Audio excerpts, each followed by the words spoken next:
Kuzuzambola, all the eminences, honorable guests, ladies and gentlemen. I'm Khin Zaw from Myanmar. In this section, I'd like to present about a small, humble piece and brief history of my country, which at once influenced by Vajrayana Buddhism. First of all, I would like to introduce Myanmar, as you all know, which is located at the junction of South Asia, India, Far East, China, and the Southeast Asia. Himalaya tail off at the northern Myanmar, one of southward projection of end of the Himalaya where Srivatsa Pagoda is located. Evidence of Stone Age culture called Anyatians dated 11,000 BC and Bronze Age began circa 1,500 BC and when Iron Age around 500 BC in Myanmar. Civilization of Myanmar began with the Tibeto-Burmese speaking people known as Pew. They are city-states located along the network of social, cultural, and trade routes, so-called Southern Silk Road, which brought Buddhism from India. Among Pew city-states, Sri Ksetra was the largest and richest of the cultural evidences. These Pew city-states probably were the first foothold of Buddhism in Southeast Asia. Their culture revealed simultaneous presence of Buddhist schools, including the strongest Thirawara, along with Mahayana, Vajrayana, as well as some Hinduism and indigenous animists. Here, I would like to show you some images of Bodhisattva with Vajrayana tradition found in Sri Ksetra of sandstone, gold, terracotta, and bronze, etc.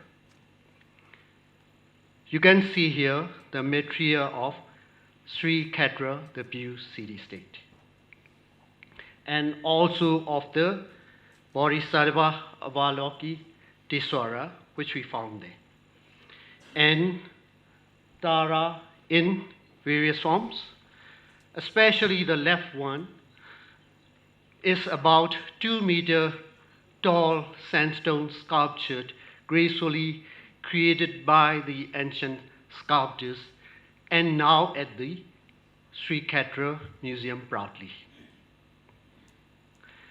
There are some Vajrayana material evidences found in Sri Ksetra, as you can see here. Also of Vajrayana symbolic images on the funerary urns. Again, some icons from another Pew city, Dagon, which is situated at the upper Burma. Here, you all can see a Buddha image from Sri Ksetra on the right of the lot with a Vajra image.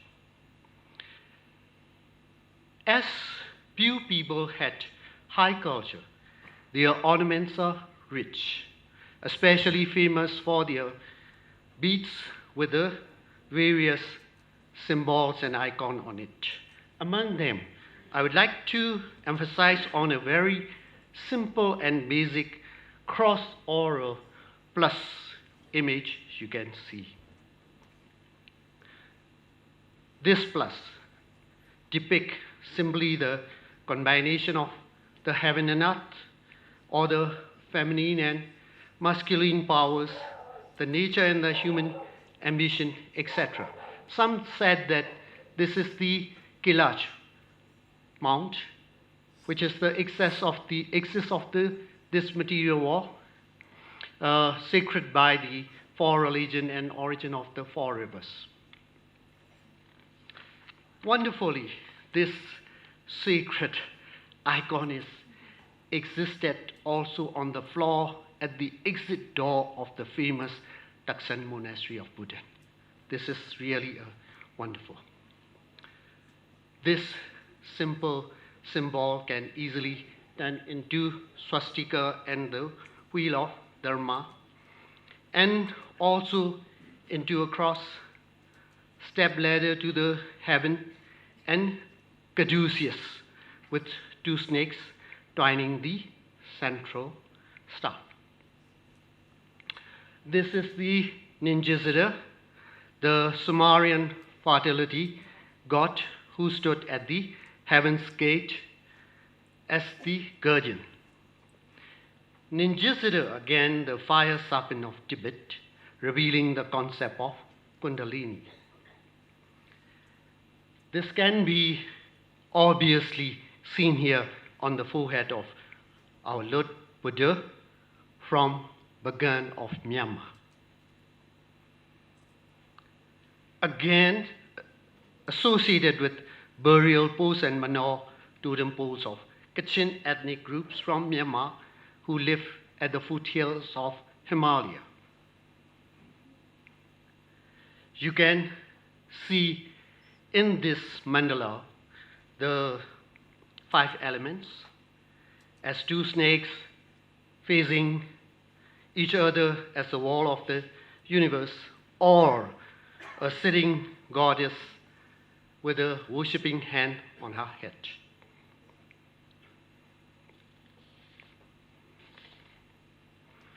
You can see here mandalas with various combination of Ninjasiddha on the few coins. This is the sandstone Buddha image flanked from Sri Ksetra, flanked by the 2 serpents, which remind the guardian of the heavenly gate again.